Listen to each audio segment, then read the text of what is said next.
So we're Zev and Aaron, and we've been owning CrossFit 184 for 10 years now, and we're doing something special. We have done something special. What have we done? We have disrupted the community. We've disrupted the community. That's a bold statement. We're doing this in a couple different ways. One thing we have done that we've reflected on is we've redefined what it means to care. I think like back in the day, CrossFit grew up in, hey, let's work out in this dingy gym and, we'll just like kill ourselves and smash ourselves. And I think we started to learn that it was evolving. And Blood and sweat and chalk and grit. And puke. Some puke mixed in there.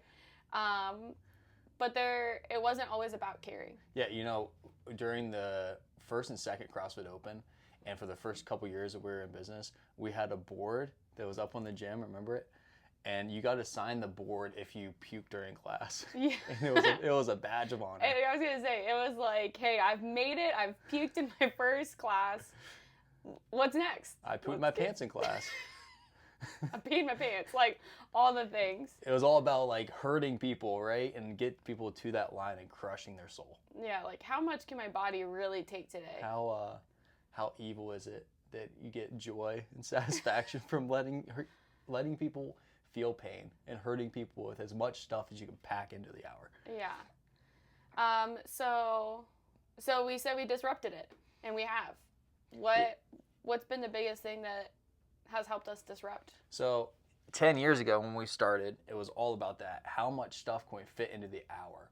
And I prided myself on making people hurt, right? And however many people were squirming on the floor after the workout just would represent how effective that workout was and how much stuff can we jam pack into that hour. And I got introduced to CrossFit through competition. I was wrestling for almost 20 years of my life, and I was a competitive CrossFitter for a long time. And shout out to Ben up in Cleveland. They got me into CrossFit Remix, and I remember workouts that when we first started, he was young and dumb like I was too.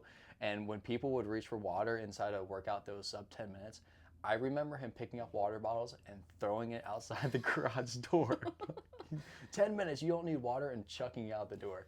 So it's kind of how I was raised. And Ben taught me a whole lot of great things about coaching and classes and CrossFit that has carried me a long, long time. And then that's how really I kicked off my own gym. And it was really just selfishly because I like to work out and like to compete. Yeah. I know when I first met you, it was all about, hey, like how much can I work out in between these classes that I'm going to coach? And like, hey, let's go to these other gyms to work out and beat ourselves up with other people around us. So we're going to talk about connection in a minute, like that 15 minutes between classes. I was so sick and obsessed with competing that during that 15 minutes, I would be doing back squats and GHDs and snatches. And I remember coaching classes doing banded pull aparts and tricep push downs. And what a meathead. I think I missed some of that. Just a loser. But, and also, like, here's another story that I remember from year one. Everybody loved that mindset and the mentality, too. Like, it's attractive for people to do the hard thing and get pushed that hard because you can't find it anywhere else. You couldn't find it anywhere else besides the CrossFit gym. I remember one day, it was just a few months after we opened, and it was pouring down rain, and we're doing a snatch and run workout. And I'm like, you know what? Screw it. This is CrossFit. We do hard things. We're going to go run anyway. We're going to snatch. And we had those old wooden platforms on the ground. Oh, yes. And I remember athletes coming in and trying to snatch and sliding their feet out from under them and dropping barbells. And in the moment, we're like, this is freaking sweet. This is awesome. And then afterwards, we look back like, man, maybe that wasn't such a good idea. Let's rewind a little bit because the location, our first location is different than the location we started at. And that one was an old beat-up garage behind our local Tim Hortons. The green sign, I just love it. It's still there today. Like, nobody's messed with it. We just took our logo off of it. But yeah, there's grass before you get to the garage door, and we had old plywood strips of wood leading out to the parking lot. And I don't know how many twisted ankles we had because you're running through grass, skipping over curbs to get to the sidewalk even, and you're like, well, I don't know about that. Even that place, same with this place here, is we built all the walls. My dad especially did so much work. My mom, I was coming home during my spring semester in college and helped build this thing out, and it was just an empty shell. So remembering all the work we put in and building those walls from the ground up has been awesome.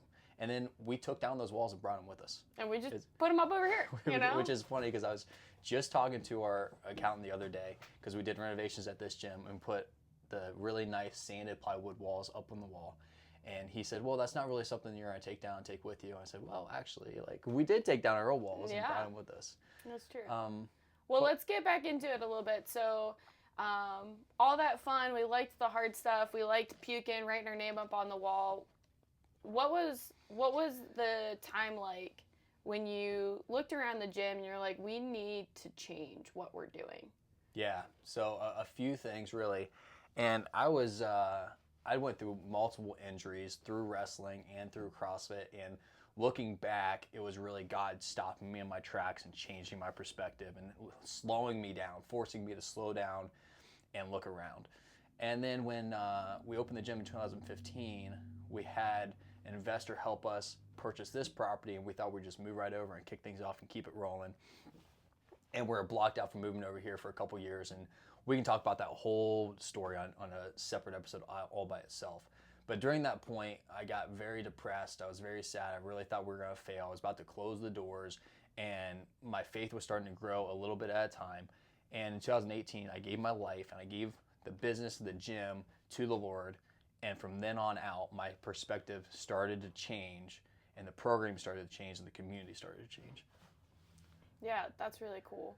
How those all started coming. And that's when you at the started same coming time. full time. Yes, yeah. Jumped on board.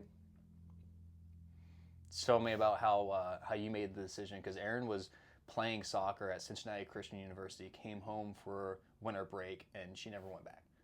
Never went back. talk about that a little bit. Yeah, so one of the other ways that we really found to truly care for people is create spaces and create intentional times where we're connecting. Mm-hmm. And that was one thing I really held on to with the gym. You know, you're a teenager and you're going off to college, like you're already kind of in this new episode of your life. It's a new chapter, and I was looking for that sense of belonging. It felt like for the last couple years of high school, I was like, I don't even know like who I am. And so CrossFit was something hard. I love doing hard things, and the community itself, getting together and doing these different events, like bought me in. Mm-hmm. I loved getting to spend time with the people outside of class, or just seeing them in passing. And that was one thing in college too. I would drive home just for events. I remember we had an early morning game, and it was like an hour away. A soccer game? A soccer game, yep. I was in Cincinnati. I don't know. We drove to Indiana or something, played an afternoon game. You get back, and I was like, all right, see you guys later. And I drove 2 hours home just to catch up on an anniversary party, in the parking lot. Shane Stevens was playing, and we had a food truck, and I was like, I need to be back there for that. Like, I'm going to have such FOMO of missing out. And so it really bought into just connecting and getting to know other people. I remember when we were dating at the time, and Erin was commuting back and forth, like just on the weekends for the events. I remember having a conversation with my dad on the phone, and he said, hey, at the end of the conversation, he said, is Erin in town? I said, oh, she's on her way here. And he said, I could tell by your voice. And I was just so excited to have you back. And Erin really started to balance out like the gym culture and community, because if you know me at all, 0 people allowed in my zone, in my bubble. Don't like the social events or nothing. But I realized the importance of connection and community and that kind of thing. And now talk about a little bit more things that we do for connection. You know, we are redefining what it means to care about the person. And a lot of people say they care about their members or their friends, but what are we actually doing that demonstrates that? Hey guys, it's Zev. Erin and I want to thank you guys for listening to the episode. If you love 184, if you love CrossFit, do us a favor, like, subscribe, or share this episode so we can continue getting the word out to the community. Let's get back to the talk. Gotten to the point of reaching out.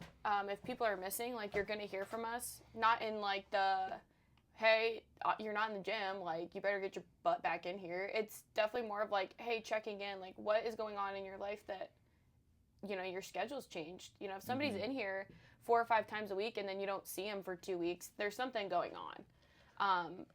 You know, some people need the tough love, and so it's learning those different kinds of personalities, but checking in with missing members.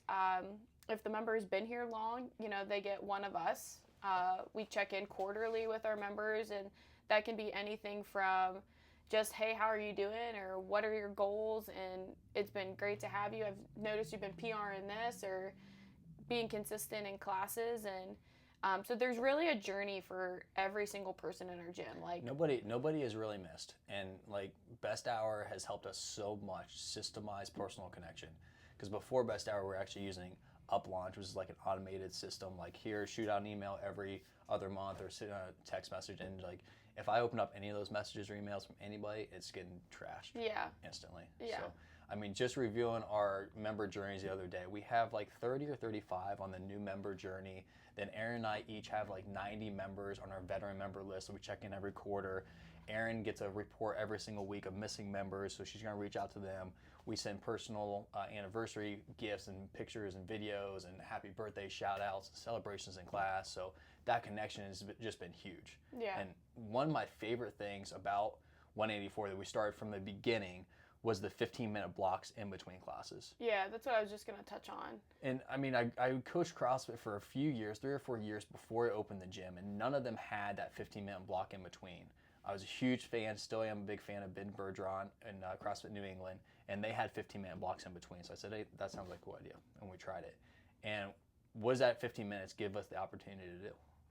It just gives us the opportunity to not like kick somebody off the floor. One, you're not like rolling off the floor and trying to clean up your stuff real quick while the next class is starting, and you get to see your friends from other class times. You know, it didn't really ever give people the opportunity. You know, if class ends at 5 and the next one ends at 5, you don't get to ask your coach. Yeah, it starts at 5. Sorry. You don't get to ask your coach any questions. You don't get to like say hey to your friends. You don't get to mop your spot. You don't get to mop up your I sweat. remember pre-COVID, there was no mopping at all. Yeah. In any CrossFit gym I went to, maybe at the end of the day. But I remember working out in times that somebody just got doing 7-minute burpees underneath the rig. All right, next class is up, come on out. And you find your puddle of sweat from the last person. You're like, all right, let's do it. It's like accumulating throughout the day, a little pool of sweat. But that 15 minutes is so beneficial for the member and also the coach. Because you get to take a breath, take a step back, look and see who was in your class, how can I help that person, who's coming up next, what are they going to need before a class. If you need any kind of extra coaching, I love that 15 minutes between. Yeah, it can be so intentional. I find myself a lot of times now, like, especially with gymnastics skill work, just pulling a member aside and being like, hey, I know we were working in our kip in the skill work. I want to spend a little bit more time with you. Like, do you have 5 or 10 minutes? And we'll work there. And a lot of times it's like, all right, now like I'm at the next level. You can take that into your next classes. Also, I mean, it gives us time to update other coaches in the team about what's going on. If there was an injury or if there's a new person. And our coaches do such a great job at hanging out during that 15 minutes and being intentional in the gym instead of just checking the box and heading out. Yeah. So we've redefined care by programming. We care about people being healthy, about getting in the gym a lot more, the just longevity of it. Yeah, well, we care. Last piece I wanted to mention about programming is before, people could only come to 184 maybe 2 or 3 days a week because we were jam-packed so much in the hour. And if you look back at how CrossFit was originally created and designed and defined by Glassman, we're supposed to be doing CrossFit 5-6 days a week and be active outside of the gym. So by shifting our programming, now all of a sudden we can come 5-6 days a week and not feel so beat up and trashed. Yeah. So programming connection. And then one of the biggest pushes we've been doing over the last couple years is caring more outside of the gym, the other 23 hours of the day, which has a lot to do with our nutrition and mindset. Yeah. What do you feel is the biggest piece that people are missing in their mindset? Man, not loving themselves and not celebrating themselves. That is a skill just as much as a double unders are a skill. And that takes so much time to practice and train, just like anything else inside the gym. If you look back at like the competitors programming and the compete and the leaderboard mentality, it is the exact opposite of that. Mm-hmm. So one reason I gave up competing and programming as a competitor is because I was trying to chase affirmation and love and acceptance from the leaderboard or achieving or success. And that's one reason I gave up that kind of that realm. And years later, fast forward several years later, I was still working out and not feeling like I was fully fulfilled from my exercise and my health and my wellness. And I knew that, something else was missing, another part. And physical fitness is just a small piece of what it means to be healthy. So when I started working with Joel Cochran inside Best Hour, and he got us into the mindset stuff, we did that Mindset 1.0 with him, and just blew my mind how powerful our words and our breath can be. So I went deeper and deeper into it and lifted, and level 1, level 2, I'm studying another program right now about how words influence our identity. And when people come into the gym looking for validation, instead of giving themselves that validation beforehand, they've missed the mark. What are some of the best ways, even in classes, that we're changing mindset? A lot of it is about the words we use, and this goes back, a lot of people know we don't say I'm just doing purple today. Well, I'm doing purple today. Or I just did 35 pounds. Well, remove the just and be proud of yourself because you freaking came in here and you did it. And you did 35 pounds. Right. Yeah. Yeah, I think it's so powerful when you do celebrate yourself. It's funny raising littles now, and it's like you celebrate every single thing they do. And you're so happy for them, and they're happy that they did it. And there's definitely a point in time where we start diminishing people. That's definitely like a learned trait, I think, in our society. Right. Well, it's just that, now when you celebrate yourself, well, you're not humble. You're just full of yourself. Right. Instead of being proud, like, you did the freaking thing, and let's do it again. Yeah, that's something I talk to a lot of people about, is we're allowed and able to be proud and humble at the exact same time. And the difference with being proud and prideful is going out to the corner and yelling about how awesome you are. And doing that humbly is celebrating yourself for yourself. Yeah. But not for the next social media post. Right. But for yourself. You did it, you conquered the mountain, and that's a win. Well, there's so many little things that you talk about. Kids at home, we have 3 kids, toddlers at home, 4, 2, and 10 months. And how funny is it when Zeke or Xavier, our 4 and 2-year-old, say, "Good job, Mommy," for doing the most basic thing ever? Yes. Do you have like any making examples? the toast. I don't know. I feel like even this morning, I've made toast and got peanut butter and butter on both of them and cut them up. And Xavier was like, "Thank you, Mommy. Good job." Yeah. And I'm like, you can "Thanks, think about buddy." like the smallest little thing that you did, like change a light bulb, and Zeke said, "Good job, Dad. Good job." I'm like, thank you, buddy. Yeah, it it makes you feel so good about yourself. You're like, "Thanks." It's just about slowing down, and everybody has this instant gratification they're looking at, or this big goal that they want to achieve. Like, I want to lose 50 pounds, or I want to deadlift 2 times my body weight. But there's so many little wins along the way, and I encourage people to not focus so much on the big goal. Like, set your big goal and then focus on the actions that get you there and celebrate those little actions, and that's how you'll eventually reach that big goal at the end. Yeah. But along the same lines is nutrition, right? Yeah. We've dabbled in and out of nutrition many different times, and now we went through EC's course. We have 3 nutrition coaches, and this is the most solid nutrition coaching program we've had in a very long time. Yeah, I would agree. I mean, overall, I would say, we're referencing celebrate the small wins, but what we're doing here is helping you celebrate those small wins and giving you the path on how to do it. So every person that walks in here, if you're a new member, you're going to get all of that. We're going to first work on your consistency, and then we're going to go into nutrition. We're going to go into mindset, and by the end of it, you're going to have that foundation before you get into it too far. So, yeah, I think nutrition right off the bat, it being the most solid, it's because there's always so many confusing things out there. And really, when it comes down to it, a lot of the programs, if they're a quality program, is always going to focus back on whole foods. Whole foods and calorie consumption. Yeah. You know, you can count points, you can eat lots of fats, but really at the end of the day, if you look at it, that's what they include. And it has to fit your lifestyle. I think that's the misconception too, is that there is a part of your life you have to change, but our goal is to not fit it into your life, but give you some parameters and some levels, right? One thing I really love about what we've done, what you've created, is there's a level system. So I'm tracking what I eat, I'm looking at what I eat, and on days and weeks that I'm firing on all cylinders, I'm tracking like a 10 out of 10, or how many levels are there? 3 or 4? 3. I'm tracking at level 3, and then we go on vacation. We take a weekend trip. We have a family night. I'm still tracking my food in different ways, but I'm tracking at level 2 instead of level 3. Yeah. And then on holidays, it would be level 1, and if I go on vacation, it's level 0. And so then you always bounce back and forth, because it's not an all or nothing mentality. It's what can I do today to hit my nutrition goals? Yeah.